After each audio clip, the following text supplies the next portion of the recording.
కృపతో నిండినది గృహ మందిరం.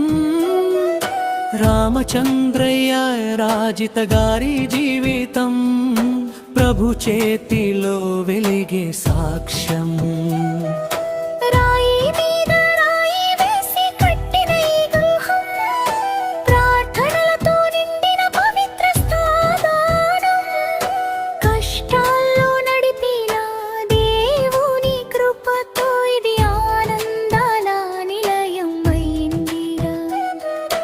వాక్యములో చెప్పినట్టు ఆశీర్వాద గృహం, ప్రభువు సన్నిధి నిండే ప్రతి గది అంతా.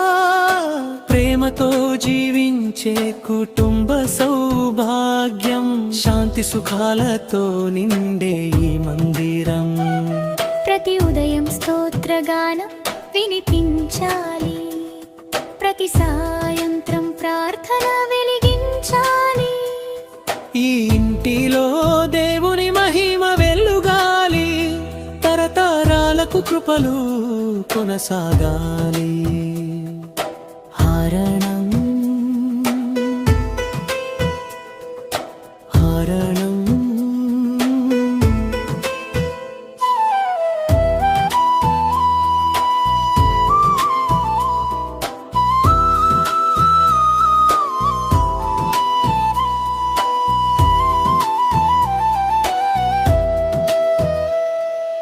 అతిథులకు ప్రేమగా తలుపులు తెరచాలి, ఆనందహాసాలు నిండాలి ఇంటి లోపల.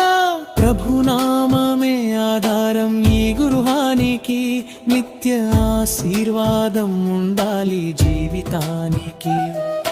రామచంద్రయ్య రాజిత గారి గృహం దేవుని కృపతో నిలిచే సాక్ష్యం.